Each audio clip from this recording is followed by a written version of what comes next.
Hello friends, मैं संदीप ठाकुर। आप देख रहे हैं माँ संस्कृत गंगा यूट्यूब चैनल। तो फ्रेंड्स, हमने पिछले अध्याय में बताए थे कि संधि के बारे में और संधि कितने प्रकार के होते हैं और स्वर संधि कितने प्रकार के होते हैं वो बताए थे। और जिसमें हम पढ़ाए थे वो देखिए, हमने पढ़ाए थे कि संधि कितने भाग में बांटते हैं। तो संधि को 3 भाग में बांटते थे, स्वर, व्यंजन और विसर्ग में। और हम स्वर को बांटे थे तो स्वर को 5 भाग में बांटे थे। स्वर संधि को हम 5 भाग में बांटे, जिसके अनुसार से हम पढ़ाए थे दीर्घ संधि, गुण संधि, वृद्धि संधि हमने पढ़ा दिए थे। जो अभी चौथा पढ़ाएंगे वो है यन संधि, और जो लास्ट में पढ़ाएंगे वो अयादि संधि है। जो अभी हम फिलहाल पढ़ाएंगे वो यन संधि पढ़ाएंगे चौथा नंबर में। तो चलिए, ये यन संधि पढ़ाएंगे आज। तो अगर आप मैट्रिक क्लास में पढ़ रहे हैं, यानी कि मैट्रिक यानी कि बिहार बोर्ड के छात्र हैं, चाहे कोई बोर्ड हो, तो ये आप चैनल आपके लिए बहुत बिल्कुल अच्छा ही है, क्योंकि इसी चैनल पे हम सभी क्वेश्चनों का आंसर और प्रश्नों का उत्तर हम यहीं पर देने वाले हैं।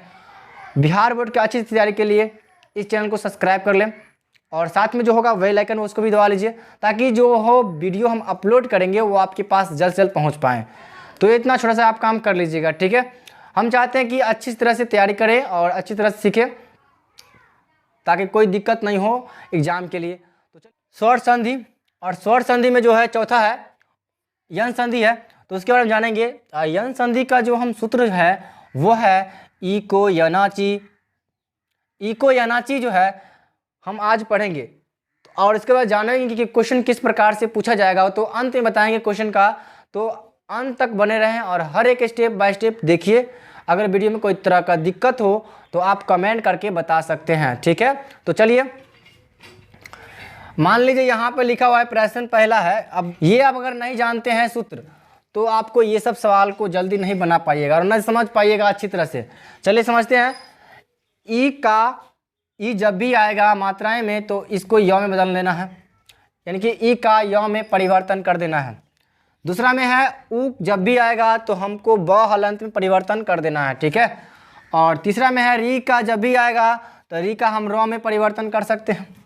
और चौथा में है ली जब भी आएगा तो हम ल हलंत में परिवर्तन कर सकते हैं। चलिए एग्जाम्पल देखते हैं तो समझ में आएगा बिल्कुल आपको, ठीक है। तो बने रहें अंत तक और स्टेप बाय स्टेप देखिए। अगर नहीं समझ में आया तो कमेंट कर सकते हैं, ठीक है। चलिए, मान लीजिए यहाँ पे क्या है, तो हलंत में किसकी मात्रा लगा हुआ है, छोटी की मात्रा है। तो हम बताएं कि अगर ई आएगा तो इसको य में बदल दीजिए, य में बदल दिए, हलंत में लगा हुआ है, यहाँ पे हलंत में बदल दिए। और यहाँ पे जो मात्राएं हैं, ये आ की मात्रा है, इसको दोनों को ऐड कर दीजिए, तो ये बन गया या। अब तो हलंत के मतलब होता है आधा तो, और यहाँ से ई लाएंगे खींच के, और यहाँ से दी लाएंगे खींच के। तो जिसके अनुसार ये संधि जो बनता है वो ये संधि बनता है इत्यादि होता है, लेकिन अगर विसर्ग लगा देंगे तो इत्यादि हो जाएगा, ठीक है। तो आपको बिल्कुल समझ में आ गया होगा, ठीक है। अब नेक्स्ट एग्जाम्पल देखते हैं। एग्जाम्पल नंबर 2, ये हमारा 9 हलंत जोड़ ऊ की मात्रा है, और यहाँ पे जो है छोटी ई की मात्रा है। देखिए, आप ऊ को क्या करना है, य में बदल दीजिए। यहाँ से इसको गायब कर दिए हैं ताकि ये आसान हो जाए। सॉरी, ऊ को हमको किससे बदलना है, ब में बदलना है। ब में बदल दिए, और ब में अगर ई की मात्रा जोड़ेंगे तो क्या हो गया, वी हो गया।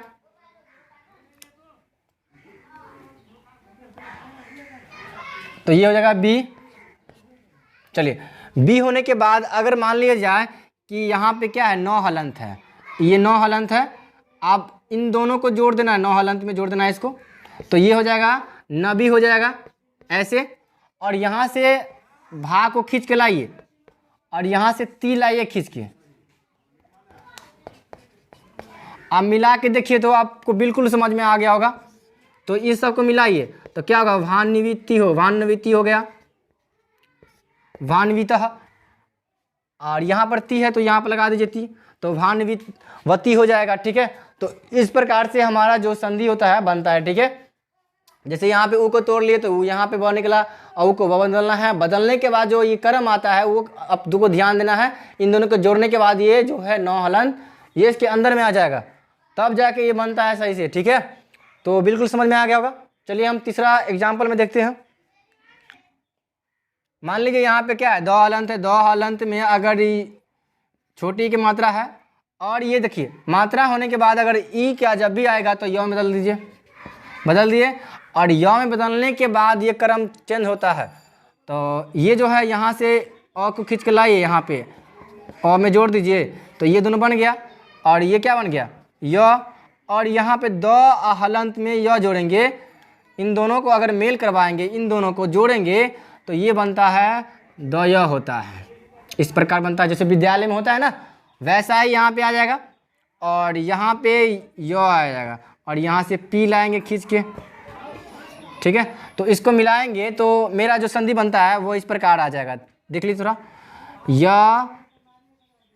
यद्यपि, यद्यपि अर्थात विसर्ग लगा दीजिए, बन जाएगा आंसर आपका बिल्कुल ठीक है, ठीक है। चलिए अब नेक्स्ट एग्जाम्पल की ओर चलते हैं, एग्जाम्पल नंबर 3-4 पर चलते हैं। लिरी है तो लिरी का लौ हलंत में बदल दीजिए, लौ हलंत में बदल दीजिए, और यहाँ पे आ की मात्रा लगा हुआ है, ऑलरेडी यहाँ पे मात्रा दिया हुआ है तो कुछ चेंज करने वाला है ही नहीं इसमें, तो ये क्या हो जाएगा, ला हो जाएगा, और यहाँ से कृति लाइए खींच के और ती लगा दीजिए, इसमें कुछ बदलने वाला है ही नहीं, तो क्या बनाना है।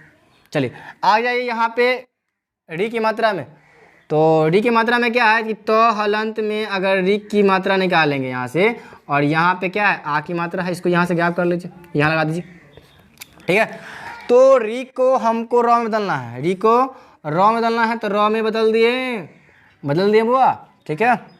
अब देखिए, अब ये हमारा जो है तो में रॉ जोड़ेंगे तो क्या बनता है, त्र होता है, और यहाँ पे आ की मात्रा है ऑलरेडी ये वाला, यहाँ से लगाएंगे, इस दोनों को जोड़ दीजिए तो ये बन गया त्रा, और यहाँ से पी खींच कर लाइए और यहाँ से देशा खींच कर लाइए। बहुत बढ़िया बात है, बहुत बढ़िया, बिल्कुल अच्छा बात है।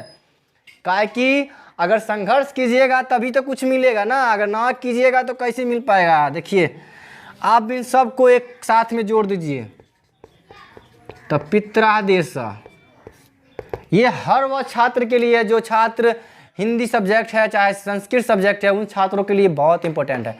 अगर एक बार देख के बताइए कि आपको बिल्कुल समझ में आता है कि नहीं आता है, तो अगली बार से देखिएगा अवश्य।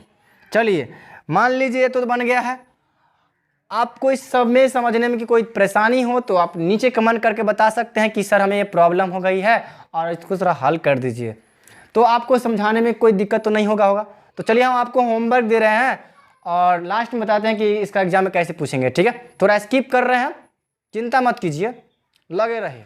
चलिए फ्रेंड्स, आपको हम होमवर्क भी दे दिए हैं, तो चलिए इसको जानते हैं कि होमवर्क में क्या क्या आपको मिला है। तो सु जोड़ आगतम जो बनाना है आपको और कमेंट करके बताना है, और नंबर देख के बताइएगा कमेंट करके, ठीक है, ताकि हमको दिक्कत नहीं हो। और दूसरा है अति जोड़ आचार्य, और तीसरा है सरयू जोड़ अम्बु, और चौथा है मधु जोड़ अरि, और पांचवा है पितृ जोड़ आगतम, और छठा है इति जोड़ उक्तवा। चलिए ये हम जानकारी दे दी है आपको, बिल्कुल समझ में आ गया हो। और इसको कमेंट करके बताना है, कमेंट कीजिए फटाफट, ठीक है, और शेयर भी कर दीजिए। इतना जब मेहनत की है तो शेयर फटाफट कीजिए, फटाफट शेयर और लाइक भी कर दीजिए एक, ठीक है, कोई दिक्कत नहीं होना चाहिए। और आगे देखते हैं इसमें और एग्जाम में कैसे पूछेगा वो देखिए। जैसे हम कहेगा मधु जोड़ अरि, मधु जोड़ अरि वह किस संधि से लिया गया है, तो आपको मारना होगा यन संधि। क्वेश्चन में रहेगा कि लाकीर्ति जो है वह किस संधि से लिया गया है, तो आपको जानकारी होगा लाकीर्ति जो है वो यन संधि से लिया गया है, क्योंकि यहाँ पे आपको ध्यान देखना है कि यहाँ पे लिरिक का लॉ में परिवर्तन करना है। ये तुम आपका लॉजिक है, ये बिल्कुल आपका लॉजिक है यहाँ पे समझ में आने के लिए। और यहाँ पर देखिए पित्रादेशों में कौन सा संधि है, तो यन संधि मारना होगा, क्योंकि त्र आ रहा है, त्र को किसी में बदलना था हमको, री को र में बदलना था, तो री को र में बदलना है, तो यहाँ पे त्र में र आ रहा है, तो इसी अनुसार से हमारा क्या होगा, यन संधि होगा। जैसे यहाँ पर देख लीजिए यदि ये फिर अपी है, यदि ये और अपी में कौन सा संधि होता है, तो यन संधि मारना होगा। इसी प्रकार से आपको एग्जाम में रहेगा। अब एग्जाम में कैसे पूछेगा कि उ को किस में परिवर्तन किया जाता है, इनमें से कौन सा होगा, तो ऑप्शन में दिया होगा तो ब मारना होगा ट्रिक, ठीक है। फिर भी रहेगा अगर री को किस वर्ण में परिवर्तन किया जाता है, तो आपको मारना होगा री को र में बदलना होता है। अगर कोई भी इसमें से क्वेश्चन आ जाएगा तो आपको बिल्कुल समझ में आना है, ठीक है, अच्छी तरह से। और अगला देखिए यदि जोड़ अपी से कौन सा संधि बनता है, तो आपको ध्यान होना चाहिए, ऐसा क्वेश्चन रहता है एग्जाम में, यद्यपि होता है। और पितृ जोड़ आदेश रहता है तो कहेंगे पित्रादेश होता है। जैसे हम बहुत सारे सवाल बनाए हैं, तो यहाँ पर देखिए सु जोड़ आगतम में कौन सा संधि होता है, तो आपको वहाँ पे ऑप्शन में होगा, तो वहाँ पे टिक मारना है। आपको जानकारी, ये तो होमवर्क दे इसलिए नहीं बताएंगे, लेकिन आपको बताना है कमेंट करके, ठीक है। तो आपको समझाने के लिए बहुत कोशिश किए हैं, ताकि समझ में कोई दिक्कत होगी तो आप कमेंट करके बता सकते हैं। तो मिलते हैं नेक्स्ट वीडियो में, तब तक के लिए जय हिंद, जय Bharat, love you my dear friends, thank you, bye bye.